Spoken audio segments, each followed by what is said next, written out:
What's up mga kababayan? News That Matters here. Dito sa video natin ngayon ay ating panoorin at pakinggan itong mga nagbabagang balita. Pinalakpakan itong mga Duterte slate na Senator ni Vic Rodriguez, Senator Bato de la Rosa at iba pa sa nangyaring senatorial debate at pahiya naman itong makakaliwang grupo at mga bangag. Buti nga sa kanila. Na pagdating sa usapin talaga ng droga, supalpal talaga, no? Ang mga ito, kahit anong gawing depensa o protekta ang ibigay nila dito sa kanilang amo na si Marcos Jr. Pero bago ang lahat mga kababayan, huwag niyo po sana nakalimutan mag-like at subscribe para updated ka sa mga uploads ko araw-araw. At yun na nga no, mga kababayan, kala siguro ng mga ito pabibiro tayo, no? Pagdating sa usapin ng pagpupulburon na hindi naman lingid sa ating kaalaman na nagiging source din ito ng kapahamakan sa ating bayan. Kung kaya naman hindi ko na patatagalin pa, heto na ang buong video. Magandang araw mga kaibigan. Pag-usapan natin ang senatorial debate na sinagawa ng GMA7. Bangayan ng dalawang abogado, Attorney Vic and Attorney Luke Spirito. Ang sentro ng usapan nila is mandatory drug testing of all government officials from the office of the president down. Ito, kagabi na na ipalabas na ng GMA7 yung tanong ng bayan, yung episode nila, debate sa mga senatorial candidates. Napakaganda po ang resulta. At ito, pakinggan natin ang bangayan, debate between dalawang abogado, Attorney Vic Rodriguez at Attorney Luke Spirito, isang kandidatong makakaliwa. Itong si Attorney Vic Spirito, mandatory drug testing ang pinag-debatehan. Ano ka lang nagsusulong sa mandatory random drug testing sa lahat ng elected at appointed government officials. Pero inalmahan ito ng ilang mambabatas dahil labag daw ito sa konstitusyon, lalo't hindi ito kasama sa qualification sa mga tumatakbong kandidato. Ang tanong ng bayan, sinusuportahan mo ba o hindi ang panukalang dapat dumaan sa mandatory random drug testing ang mga elected at appointed official ng gobyerno? Mga kandidato, bumoto na ho kayo? Yes or no?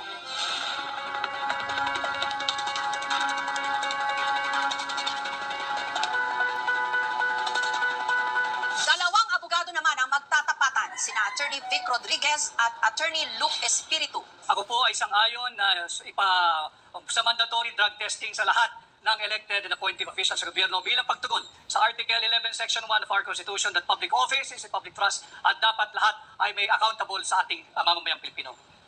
Kulang pa po yung oras niyo, baka may gusto pa ho kayong sabihin. At yun nga po aking sinususog din, yung Dangerous Drugs Board Resolution number 13 series of 2018 na nagpapahintulot na i-undergo sa drug test ang mga elected officials. Okay, pakinggan po naman natin ang posisyon ni Attorney Luke Espiritu. Ang pagsuko sa droga, hindi yan magic formula para sulbahin ang lahat ng kabulukan sa gobyerno. And dyan na naman tayo, ginagamit na naman natin ang droga bilang pinagkakasya natin ang problema ng buong bayan na yan ang magiging problema. Yan ay tukhang mentality ni Duterte. Kaya yan lumalabas dahil aminin na natin, nagbabanggaan si Marcos at si Duterte pinaparatangan niya si Marcos ng bangag. Kaya meron tayong mga mandatory drug testing na ganyan. Sawang-sawa ng taong bayan sa bayan ng Marcos at Duterte. Pag-usapan nyo yung tunay na issue sa kahirapan, hindi yung mga droga-droga na yan.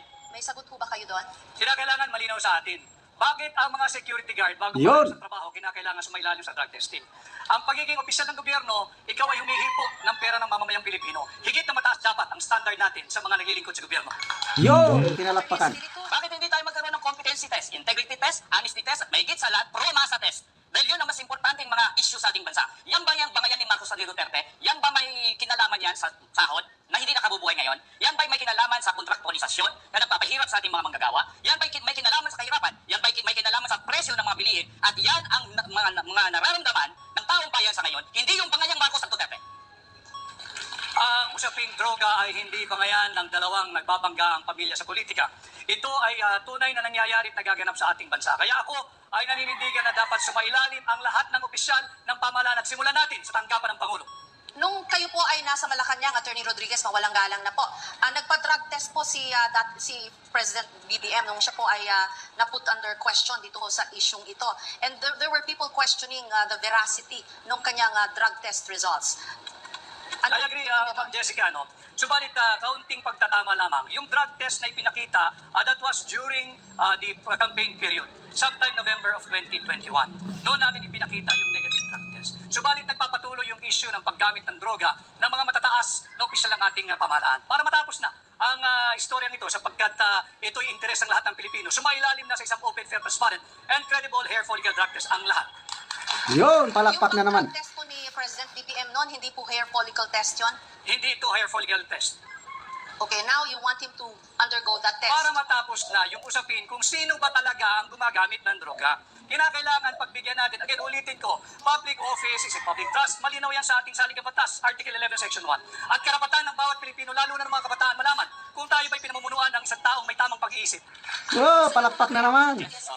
Si Attorney Vic ang proof kung bakit ang droga ay may kinalaman sa bangayan Marcos at Duterte. Nung panahon na siya ay pro Marcos, siya ay drug test ang kanyang pinapalandakan na negative si Marcos. Ngayon na siya ay pro Duterte, gusto niya ngayon i-testing si Marcos ng hair follicle test. At gusto niya ngayon nag-drug testing. Maraming salamat po kay Attorney Rodriguez and kay Attorney Espiritu. In a senatorial debate, Attorney Vic Rodriguez again fought on the constitutional principle that public office is a public trust. Could you say this, Mr. President? No. No. No. Why should I do that? What they say, public trust, public office, public has nothing to do with the follicle test. There's no, wala namang connection ng sinasabi niya. He's always had that weakness every time when he was still working for me. If you believe in what he was saying, why did he work for me?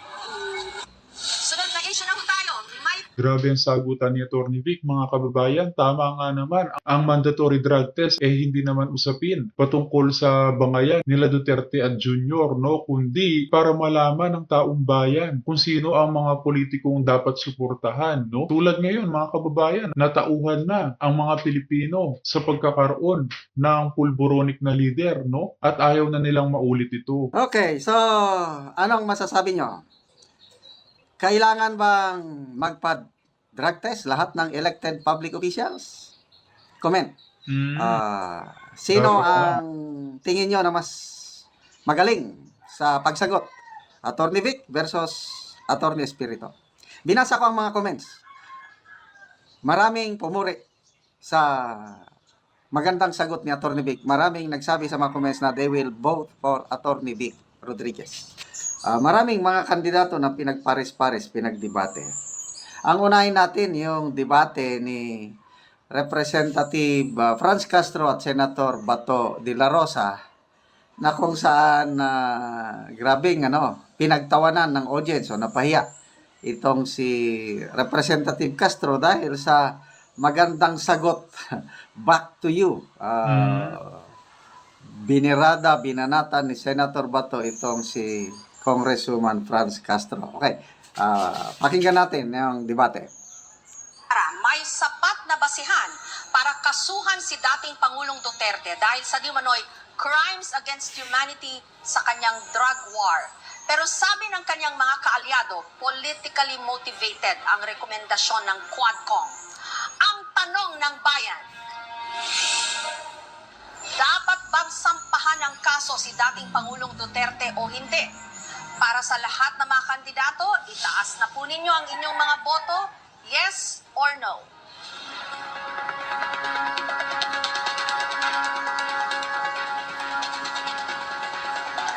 At ang mga sasalang para pagdebatihan ang isyong ito, si Representative Castro na pabor sa panukala. Conditional naman ang tugon ni Senator De La Rosa. Dapat lang kasuhan si dating Presidente Duterte at long overdue na ito.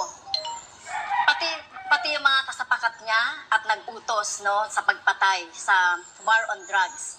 Libo-libo ang pinapatay ni Duterte pero wala pang napapanagot.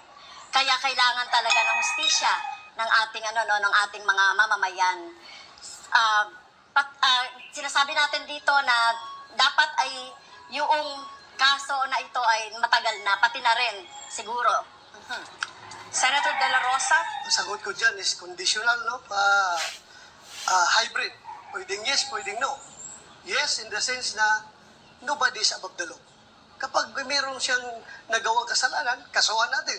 Pero kung wala naman siyang nagawang kasalanan, huwag mo siyang kasuhan base doon sa kaso ng ibang tao. Because it is personal. Huwag po nating ipaangkin kay Pangulong Duterte yung kasalanan ni Ninja Caps. Kaya po, after 3 years na tapos sa pag-ulo, walang kaso. Meron ho naman kayo ngayong 15 seconds para mag-react po kay Senator De La Rosa. So, mismong siya, si President Duterte, ay umamin na pumatay siya ng tao. Kaya kailangan siyang kasuhan. At ito, sino ba yung nagdisenyo ng mga policy na ito? Siya rin. At nag-cause ng pagpatay. Maging si Senator Duterte at Senator Bato ay dapat kasuhan. Ma'am, gigil na gigil kang kasuhan si Pangulong Duterte at ako na mga kaso na hindi mo kami maliling. Kumusta na po yung conviction Yun na. mo sa kasong child trafficking? Ano Yun. Hindi ka ba nakulong? Yun na, ang tanong ko, pakisagot lang. Kasi ang ordinaryo Convicted. tao, porque congresswoman ka, hindi ka nakulong. Sila pag yung mga ordinaryo tao, kulong ka agad. Kung ito po Yan ay na. nasa Kongreso, ay out of order ko po dahil wala siya sa tanong. No? At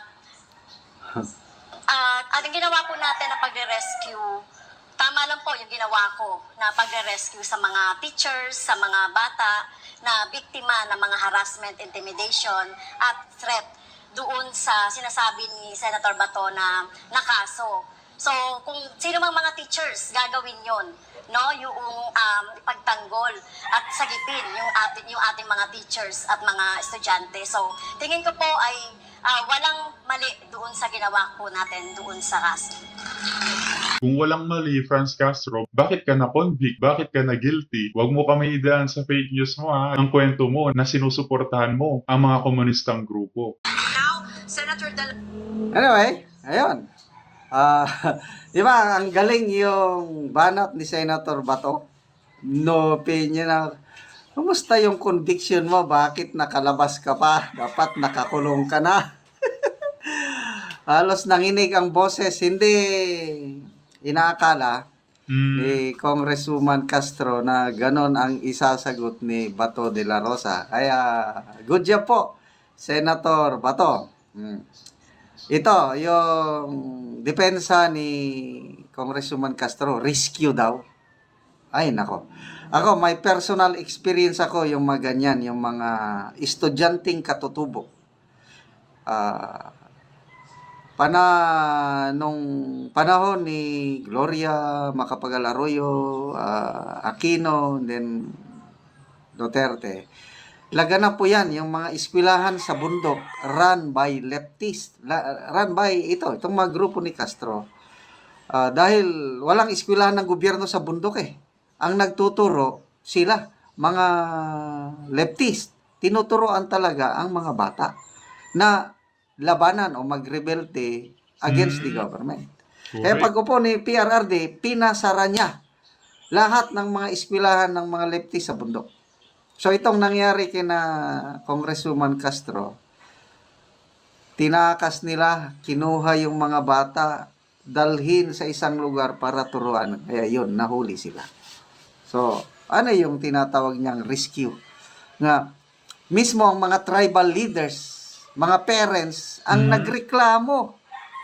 Paano mo i-rescue na against the will ng mga parents, tribal leaders? Paano matawag na rescue?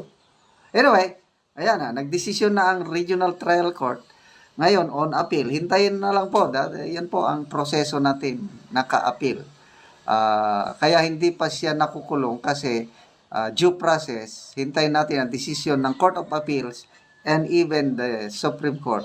Kaya gugulong muna ang kaso. Pag-usapan natin ngayon ang pahayag ni Senate President Chis Escudero na kung saan pinasalamatan niya ang mga technical staff ni Congresswoman Stella Kimbo at Senator Grace Poe for making the Senate and the House of Representatives look good.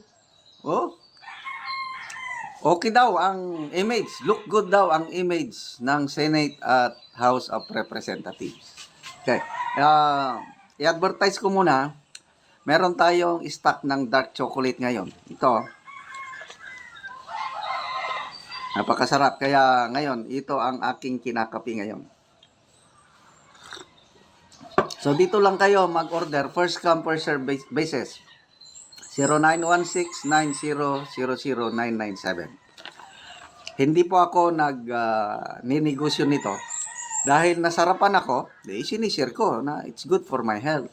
So, tinutulungan ko lang yung farmer na makabenta sa kanyang produkto dahil masarap talaga at very nutritious. Okay. Dito na, may post si Dare to Ask. Ito. 14 hours ago, ipinost niya ito.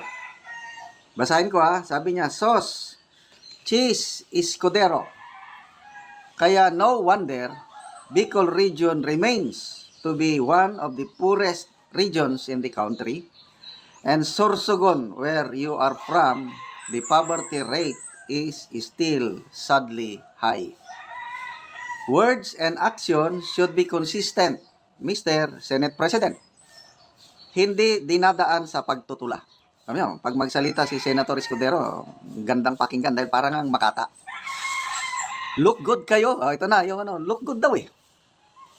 Maalala ko sa AFP noon, panahon ni General Arturo Enrile, nagkaroon kami ng slogan, do good, look good, feel good. Ang galing. So, naging maganda ang palakaran o maganda ang AFP noon, nagkaroon ng pagbabago. Dahil sa programa ni General Enrile, Arturo Enrile na do good, look good, and feel good. So, ito daw, Senate and House of Representatives, look good daw ngayon. Okay, bakit? You have just, ito, dare to ask ito, binabasa ko lang. You have just legislated the most corrupt budget in history. Who filled in the blank items in the BICAM report again? Ayan.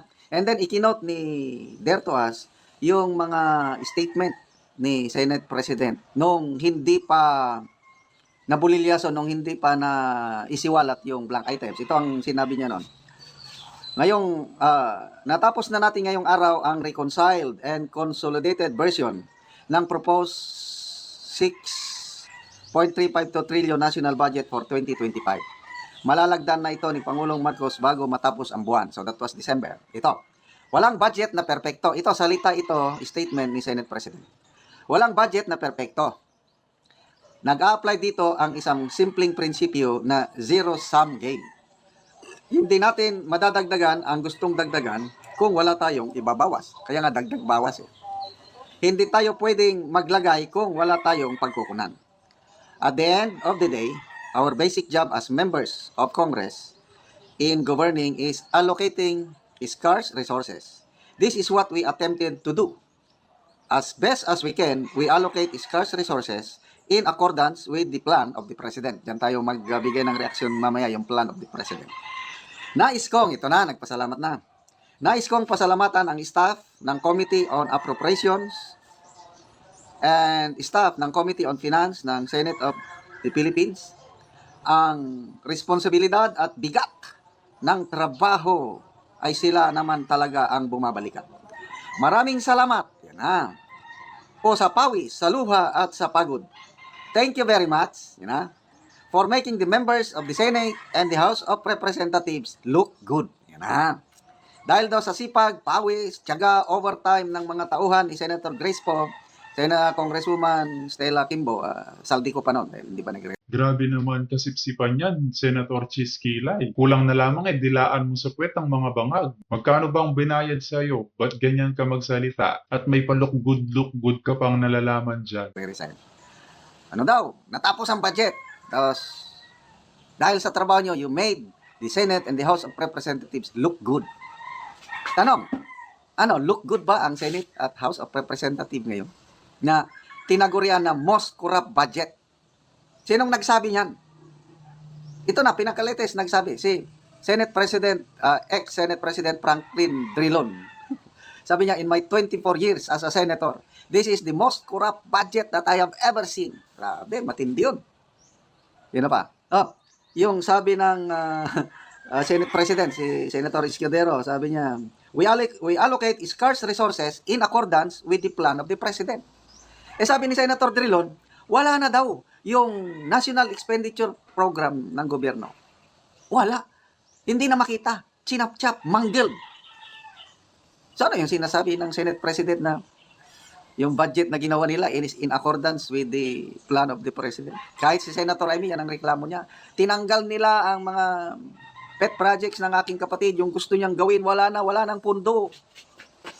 Ay, nako. Anyway, Nasa taong bayan na yan, magpasya kung look good ba, maganda ba ang imahe ng Senado at House of Representatives ngayon. Nabulgar na yung fill in the blanks. Ang tanong, sino ang nag-fill in the blanks? So, salamat. Salamatan natin si Congressman Ungab, Attorney Vic Rodriguez at iba pang petitioners at nagsampa na ng petition sa Supreme Court. Although ang tingin ng Pangulong Marcos, destabilization daw yun. Naku naman. Paano naging destabilization na sinusunod mo yung rule of law? Tapos, grabe. In case nakatigan ng Supreme Court, i-declare na unconstitutional ang budget, i-shut down na daw ang gobyerno.